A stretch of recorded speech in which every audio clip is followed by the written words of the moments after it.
Returned, దేవుని వైపు వచ్చారు.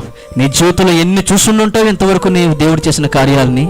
నీ జీవితంలో ఎన్ని సాక్ష్యం నీవు అనుభవించుంటావు? నీ బ్రతుకులో దేవుడు ఎంత అద్భుతమైనటువంటి కార్యాలు చేశాడో, ఎంత ఆశ్చర్యమైన కార్యాలు చేశాడో, ఎలాంటి పరిస్థితుల నుంచి దేవుడు నిన్ను తప్పించి, రక్షించి, బాగు చేసి, హెచ్చించి, ఉన్నతమైన స్థితిలో స్థిరపరిచాడో ఎన్ని చూస్తుంటావు నీ జీవితంలో?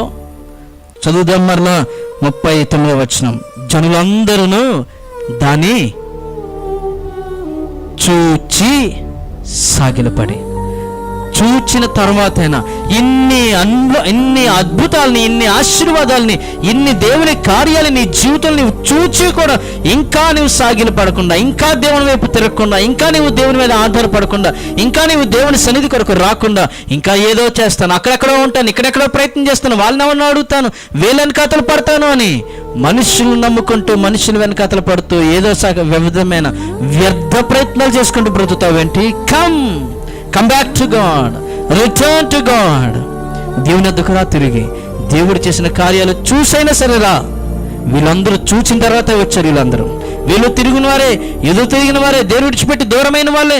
కానీ ఈ రోజున దేవుడు జరిగించిన కార్యాన్ని చూచి వాళ్ళు దేవుని వద్దకు వచ్చేప్లారా.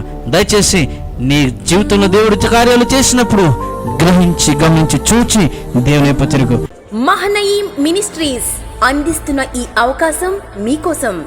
ఈ కార్యక్రమాన్ని మర్చిపోకుండా ఉండుటకు సబ్స్క్రైబ్ చేసి బెల్ ఐకాన్ నొక్కండి. మహనయీం మినిస్ట్రీస్ యూట్యూబ్ ఛానల్.